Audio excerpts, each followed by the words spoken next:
Hi guys, this is the PissedConsumer channel and our special guest today is Nirmal Shah, founder and CEO of Crypto Helpline, a crypto expert and certified blockchain investigator. My name is Nirmal Shah, and I'm the founder of Crypto Helpline.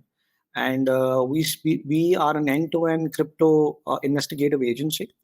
We started our journey about 3 years ago. And what we do now is, for law enforcement agencies, pretty much every party who's involved, on the crypto fraud side, we help them investigate crypto, where the funds have gone. We work very closely with law enforcement to also do the due diligence on how to analyze the suspects. We work with the lawyers and guide them in terms of what kind of arguments they can present in court. So we pretty much help with end-to-end investigation. Investigated over 200 cases so far, and these are all global. So they span across US, Australia, so on and so forth. And we've had a lot of success in terms of identifying the suspects, and plus one of the cases that was also recently reported in media was actually one of the Indian victims, was a public news, where we were able to recover about $40,000 for the victim. Such small cases never come in the media, but it was a big feat, and hopefully after that, this is like almost a revolution in India, where everybody now feels that if they've lost money in crypto, they can get it back. But that's what we pretty much do. We are not a recovery agency; we are an investigation agency. So we would like to work very closely with the affected parties and the law enforcement. And we also regularly conduct sessions for law enforcement and workshops on crypto investigations. In your opinion, is cryptocurrency safe to use and easy to use? Is it secure? So there are two parts to it. So if we talk about cryptocurrency itself, it is built on blockchain, and blockchain is a very, very secure technology. The problem happens when you are using this technology, and let's say you're using this a technology that's out there, and then you connect it with other systems, for let's say money exchanges. And that is where those are like the endpoints, I would say, in technical terms, where these are more prone to hacks. For example, if you've not done the right level of coding, if you've not done the right level of due diligence, right? So that's what I would say. And the other challenge also is security also comes in terms of how users use it. I mean, right now, if you think about the users, generally folks are not very familiar with crypto all over the world. People who use it, of course, they are familiar, but then otherwise, it's a bit hard to explain to, let's say, for example, a 60-year-old who wants to do a crypto investment. Hey, listen, you got to make a wallet. This is an exchange. They only understand like, oh, this is a bank account, and that is what I'm familiar with, right? So, from that standpoint, I believe that obviously there are some technical challenges, but more in terms of the ease of use, I believe there is a long way to go. And a lot of the organizations, a lot of exchanges, they are making it very easy in terms of education, training for the users. So I do believe, just like anything, right? We are in the face of AI. Everybody has heard about AI, but everything takes time. People need time to come up to speed. I think same is the case with crypto, but there is an immense benefit to crypto, and it's got a very strong future if it is regulated and if it is in the right hands. If we talk about the safety, regular currency or cryptocurrency, what's better? And tell me, please, what do you think? How soon cryptocurrency will replace the regular currency? I think the cryptocurrency started. So first of all, foremost, right now, both regular currency and cryptocurrency both have their pros and cons, right? To begin with, regular currency has been in use for almost like over 100 years, right? And it's hard to replace, something like that, which has been in use for such a long time. I do believe that cryptocurrency, needs to be understood in conjunction with a regular currency, because when you do buy cryptocurrency right now, it is backed by a regular currency, right? If I want to buy a Bitcoin, I need to spend a few dollars to be able to buy a Bitcoin, and my dollars are actually regular currency, right? The advantage that we get with regular currency right now, as it stands, is it is backed and it is adopted by everyone. The government accepts it, the banks accept it. It's a common mode of payment, right? And that is why it's hard to replace. What I would say is that cryptocurrency, was invented with the sole purpose of making sure that if I need to do a cross-border payment, it should be fast and the transaction fees should be minimal, which it serves the purpose. But of course, there are a lot of bad actors, and because of that, we see in the news a lot of misuse of kind of cryptocurrency. So in terms of replacement, I do believe they both have to work together. And in fact, If you treat cryptocurrency more as an asset and not as a currency, like, if I'm buying some stocks right now, and am I going to say that, oh, I am going to like sell my stock to get a Starbucks coffee? No, right? My stock is an asset, and that I'm hoping that it is going to, like, let's say, appreciate over time in terms of investment. So I think cryptocurrency needs to be looked at it that way. Regulations need to be created for cryptocurrency as an asset and not as a currency. And if we ever see a use of cryptocurrency, it always will be in conjunction with a regular currency, right? Anything, because the adoption is like, there are 7 billion people in the world. Not everybody is going to use cryptocurrency. So like how I go and make a payment right now, I have the option of credit card and I have the option to use a bank account. I should also be given an option to pay using cryptocurrency, and it's up to the user how they want to do it. But I don't believe they will replace each other. In fact, they will complement each other in the long run. Okay, got it. Thank you for the explanation.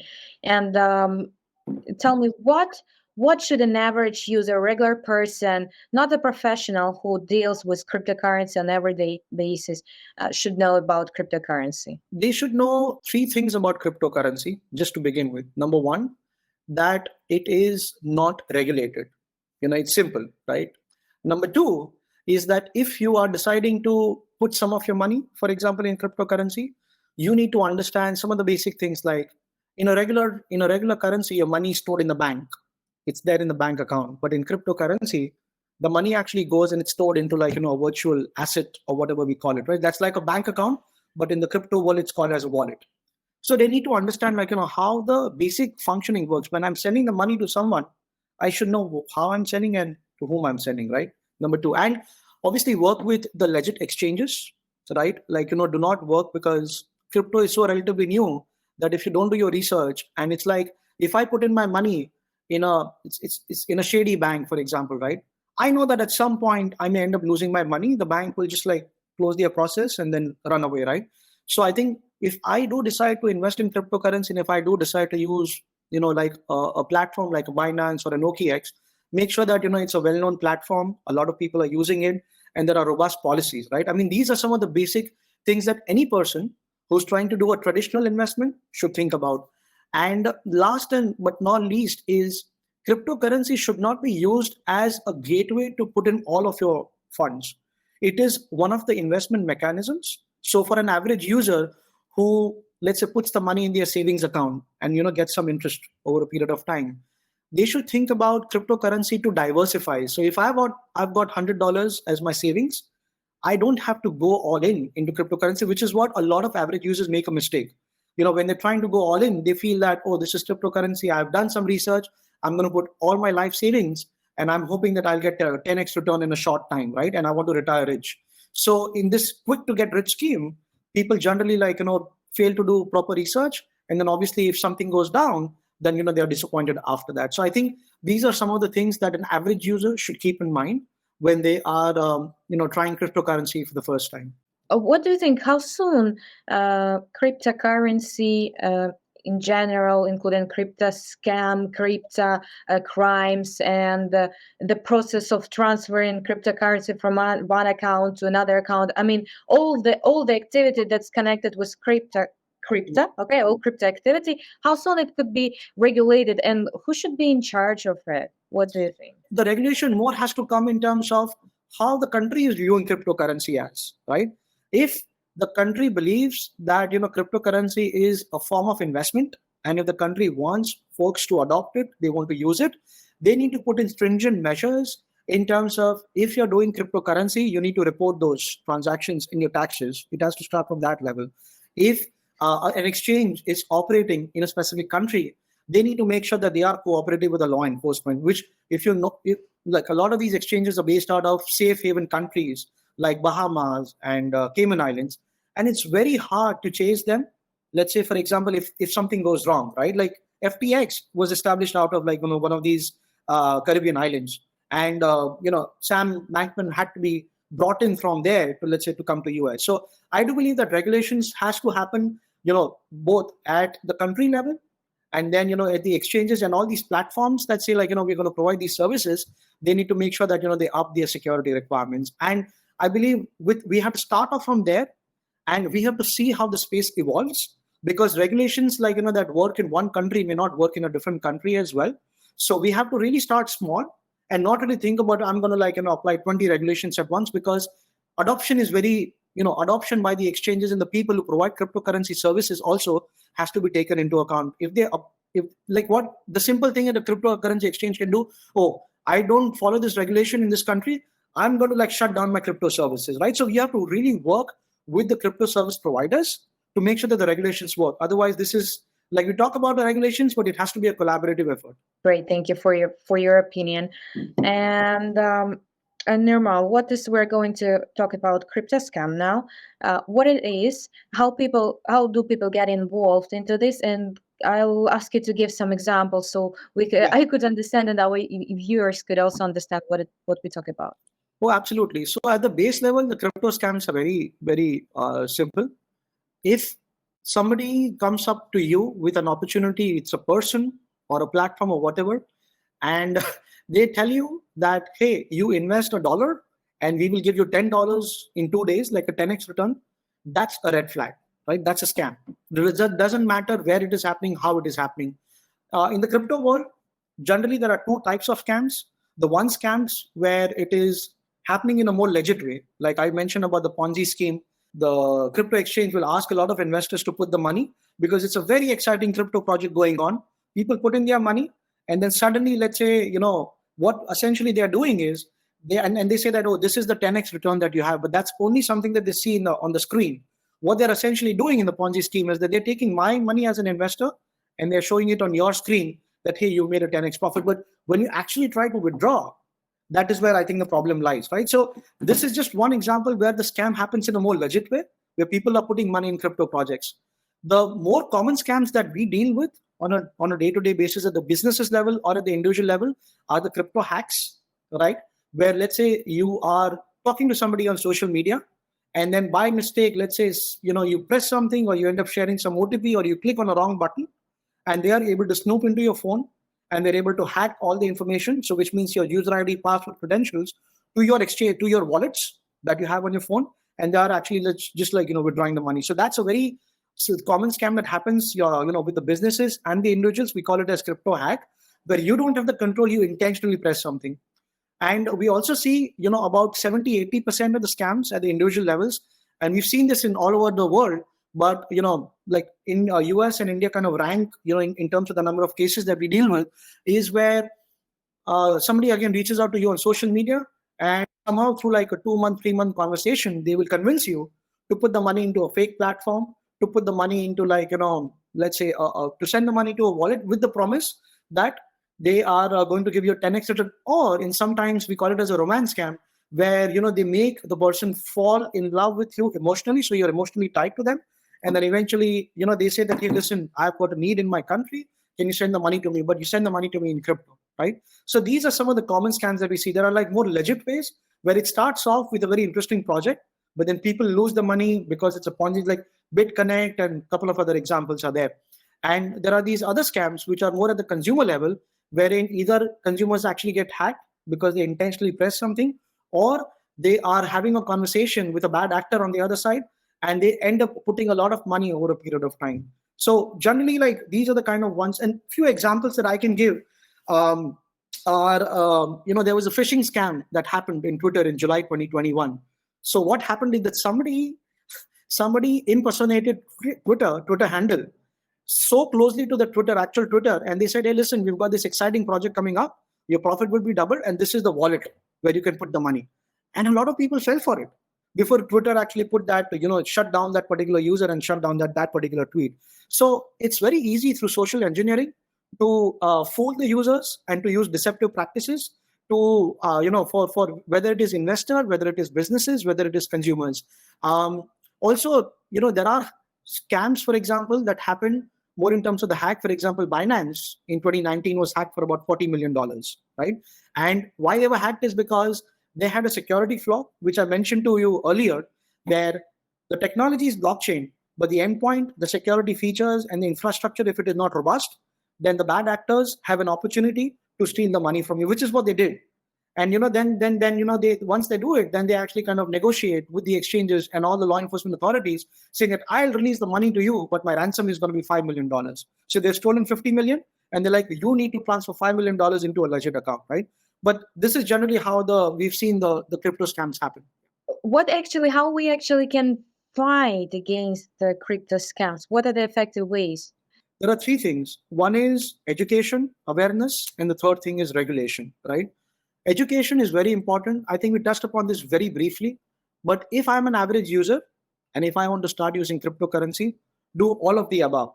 Make sure that you know about cryptocurrency, you know about the wallet. Because there is a concept of wallet, you do not have to share the private key with like someone, because your wallet then may get hacked, right?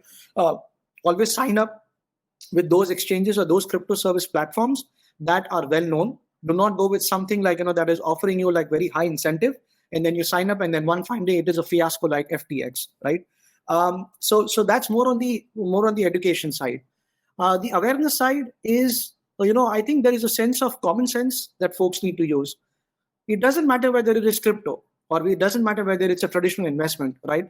If I were to ask you tomorrow, hey, listen, you give me $10, whether I am asking as a bad actor or I am like, a crypto service provider, I say, you give me $10, in a week's time, I'm going to give you $100. It doesn't matter like, what the mode of communication is with you. The fact that in every crypto scam, we see that the promise of returns is very high. Either the promise of returns is very high or you're emotionally involved. But the bottom line is that if you're emotionally involved and if you like someone, they will never ask for money. They will want to meet you in person, if you think about it. And if you're not emotionally involved, then you need to use common sense and sound judgment that how can like somebody make money for me in 10x unless I win a lottery, right? I think folks need to just understand that, because this is the same approach I would use if I were to put a money in a stock market. If I were to put a money in a bank and I know that this bank is good, because there are some bad banks as well, and I'm not going to put my money there for savings, right? And obviously the third part is the regulation. So when we spoke about the regulation, where whatever the governments and the law enforcement agencies need to do on the regulation side, they also need to make folks aware that if you are signing up with the exchanges, then the exchanges need to have like strict KYC. So if the government mandates those regulations, and those regulations are also available for a normal consumer like me to read through, okay, this exchange government is deeming it to be like a not so good exchange, so I should not be putting the money. So a combination of sound judgment, common sense, making sure that you are not driven by your greed and impulse, rather than you are taking some time. And I would also suggest that if you are unfamiliar as an average user, always talk to your friends and family, right? That, hey, this is what I'm going to put my money in. There is somebody who's promising me 10x. I've had a lot of people, for example, who realized that they could have consulted their family members when the scam was happening. Well, like, they're right in the scam, but they are being promised that, oh, I'm going to give you 10x or 20x. They could have stopped. They lost some money, but they could have stopped. But then, the drive and the greed is so intense that time, that at that time, if they do talk to their family members, somebody could be there to like, hey, this is wrong. You've lost your money. Let's not lose more, right? Is it possible to secure your crypto assets and wallets? Yeah, absolutely. So, for average user or for a professional user, cryptocurrency and the money that you have, it is there in a wallet, right? And you can think of wallet as a bank account, except that bank account is provided to you by, like an exchange or a crypto service provider. And because of the way the technology works, there are various ways to secure it. One of the ways is that you are putting your money into a very well-known exchange, right? Like a big exchange like Binance, OKX, for example, where you are giving you are entrusting them with your money, right? And like, you put the money in the bank and you ask the bank is going to keep your money safe, but you'll only put your money into a well-known bank, right? So that's one way for starters. For more complex users, you can always put the money into something called as a hardware wallet. So when you actually get a wallet by an exchange like a Binance, these are all centralized exchange. They act like a bank. So they will give you the wallet, and then you put the money in that. But they can control that wallet, right? But the money is safe because they have all the security measures in place. But if you're not comfortable with that, then there are also other offline ways where we call something called as a hardware wallet, where you essentially, and there are companies like Treasure and all that provide you that. What they essentially do is that if you want to, let's say, save, it's like a vault, it's like a safe. You either put the money in the bank or you put the money in a safe, right? And you have the key to the safe. So this particular safe is a physical safe, right? That you have access to, and it is right in front of you. This hardware wallet is like a USB drive. You connect it, to your machine. You get an automatically generated wallet, right? You stay connected, and then very quickly you can put the money back into that wallet, and then that money is there again saved in the drive, and then you can actually disconnect the drive from internet. Once it is disconnected from the internet, the drive is with me, the money is actually stored as a currency value in that. So that's a hardware wallet, right? More complex users tend to do that because the setup could be sometimes complex or a bit tricky, but there are ways for professionals to use hardware wallet.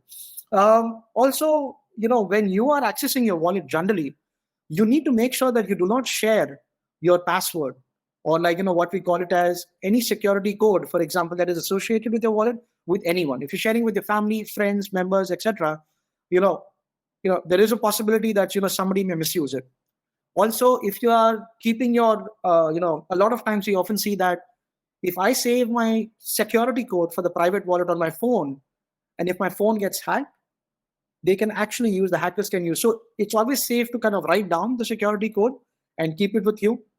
And if you're in a public space, right? Like if I'm in a Starbucks and I want to check my cryptocurrency account, don't do that.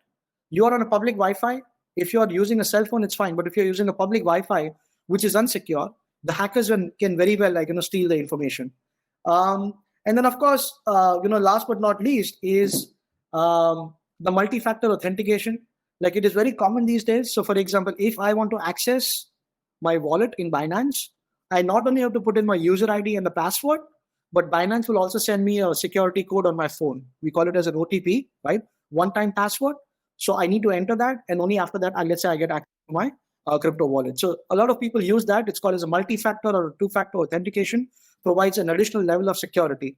So I think these are some of the different ways that folks can secure their wallets and make sure that they are making sure that they are refraining from getting their funds stolen or hacked. Thank you, Nirmal. I found that really extremely helpful. So I'd like to ask you if the influencers, for example, Elon Musk or others, could affect the crypto industry, and in what way? Is that possible? I mean, not only Elon Musk, but everybody is impacting the crypto industry in multiple ways, right?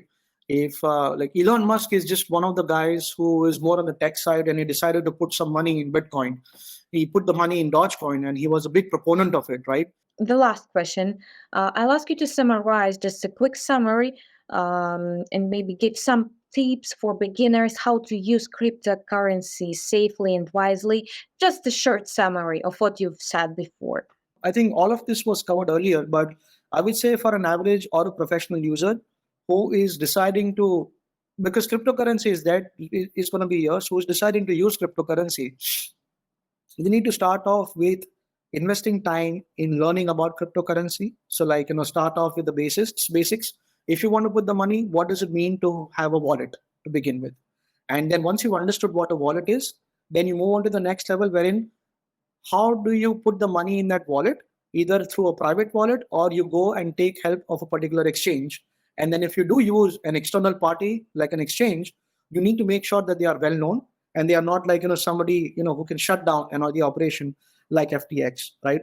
And the third thing is that as you're putting the money in crypto, either you're putting the money in the crypto projects as a very advanced investor, or if you're an average user and you get reached out on social media by the bad actors, you need to make sure that you do not fall prey to that. And the common sense way to do that is that anywhere, any project which is a legit project or a bad actor reaching out to you saying that, hey, listen, you put in $1 and I give you $10 in a short time, that's a big red flag.